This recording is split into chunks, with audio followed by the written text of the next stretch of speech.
Bonjour, bienvenue dans cette nouvelle vidéo relative au recours qu'a le bailleur contre son locataire d'un bail commercial mauvais payeur.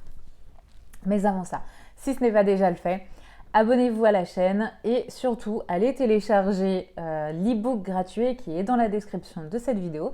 Il est relatif à un sujet très proche de celui que nous abordons aujourd'hui. Il s'agit de la procédure d'expulsion.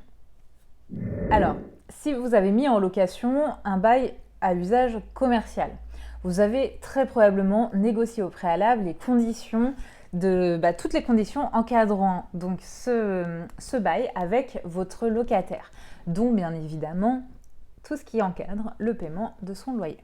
Je suppose également que vous avez pris l'habitude de faire parvenir un avis d'échéance avec le montant et la date à laquelle le loyer est dû.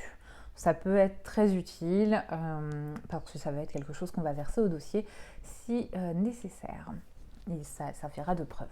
J'espère également que vous avez bien pensé à intégrer une clause résolutoire dans votre contrat de bail.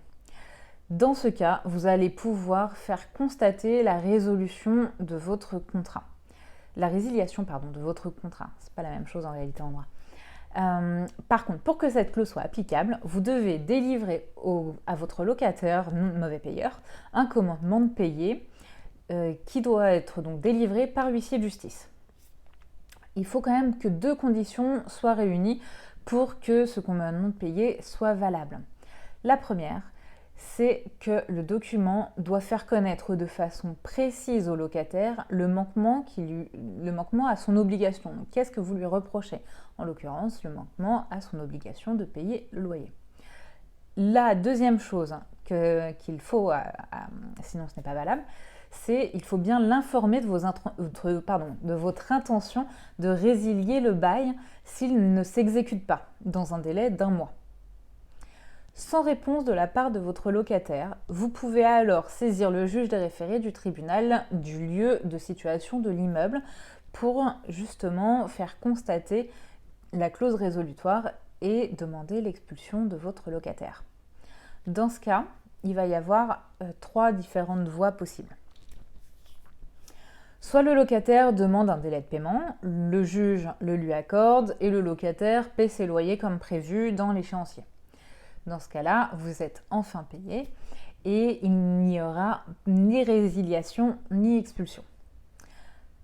Deuxième possibilité, le locataire continue de ne pas payer ses loyers malgré l'échéancier qui a été fixé par le juge.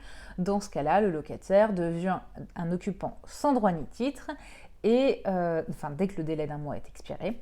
Et dans ce cas-là, vous pouvez alors saisir le président du tribunal, en référé toujours, pour que la résiliation du bail soit constatée.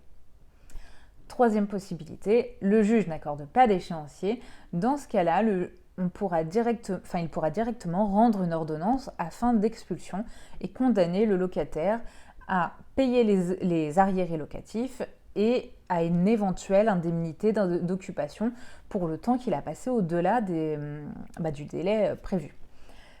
Également, vous pourrez vous faire rembourser les frais d'huissier et d'avocat, ce qu'on appelle les dépens. Si jamais vous n'avez pas prévu de clause résolutoire dans votre contrat, je vous rassure, vous pourrez tout de même obtenir la résiliation de votre contrat.